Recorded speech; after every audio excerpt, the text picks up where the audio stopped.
Good morning students, welcome back to morning education point. बच्चों, आज इस क्लास में हम लोग सीखेंगे चंद्रबिंदु की मात्रा। यानी ये क्या है? चंद्रबिंदु। तो आज हम किसकी मात्रा सीखेंगे? चंद्रबिंदु की मात्रा सीखेंगे। ठीक है, चलिए स्टार्ट करते अपनी क्लास को। ये क्या है? क्या बोलते हैं इसको? चंद्रबिंदु। क्या बोलते हैं?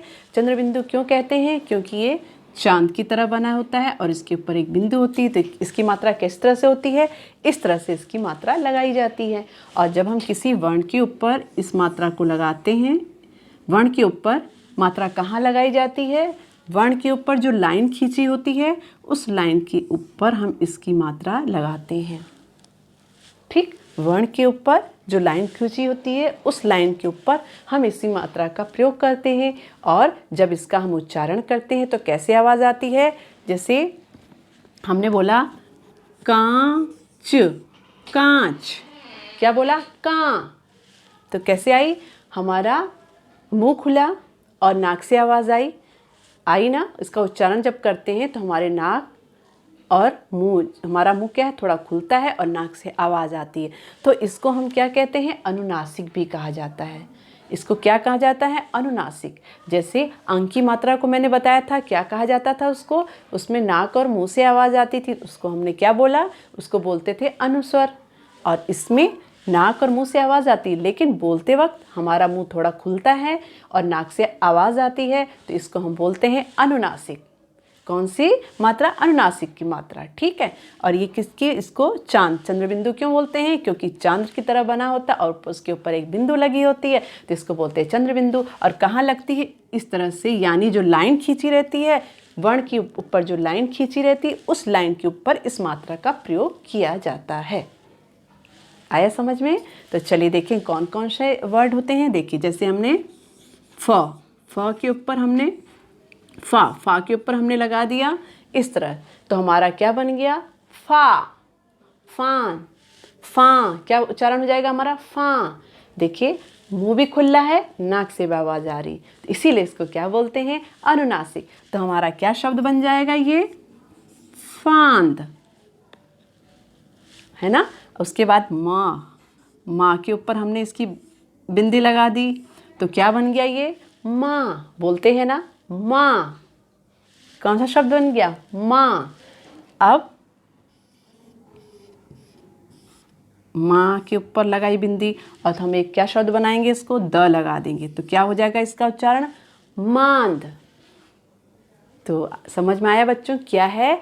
इसे हम चंद्रबिंदु की मात्रा कहते हैं। इसका चिन्ह इस तरह से होता है। ठीक है, चंद्रबिंदु की मात्रा, क्योंकि ये चांद की तरह और उसके ऊपर एक बिंदी लगी रहती है।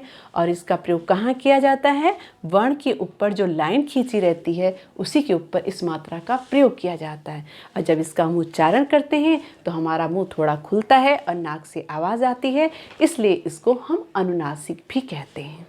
ठीक है, तो चलिए आइए हम आगे देख लेते हैं कौन कौन से शब्द होते हैं हमारे चंद्रबिंदु की मात्रा वाले। आइए बच्चों, अब हम लोग चंद्रबिंदु की मात्रा वाले शब्द देख लेते हैं। कौन कौन से होते हैं चंद्रबिंदु की मात्रा वाले शब्द?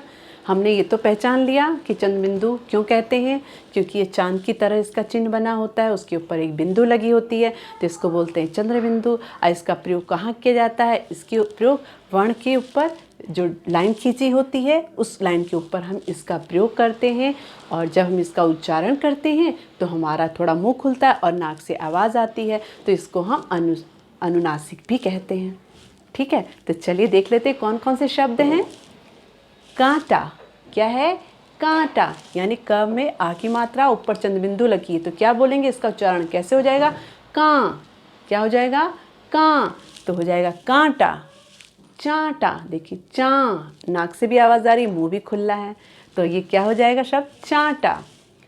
तांगा, मांग, फांदना, गांठ, पाँच, बांसुरी, आँख, चांद, अंगूठी, सूंड, ऊंट, कुआं, उंगली, दांत, टांग, सांप, चांद, बूंद, मांद और फांद। तो जब हम इस सब का उच्चारण कर रहे हैं तो हमें पता चल रहा है ना किसकी मात्रा है? ये चंद्र बिंदु की मात्रा है। तो बच्चों, आई होप कि आप लोगों को ये आज की क्लास में समझ में आ गया होगा चंद्र बिंदु की मात्रा। आज की क्लास को मैं यहाँ ओवर करती हूँ, फिर से मिलेंगे हम एक नई मात्रा के साथ। तब तक के लिए बाय एंड टेक केयर। अगर आपको मेरा वीडियो अच्छा लगा होगा तो प्लीज़ इसे लाइक एंड सब्सक्राइब ज़रूर करेगा। Thank you so much.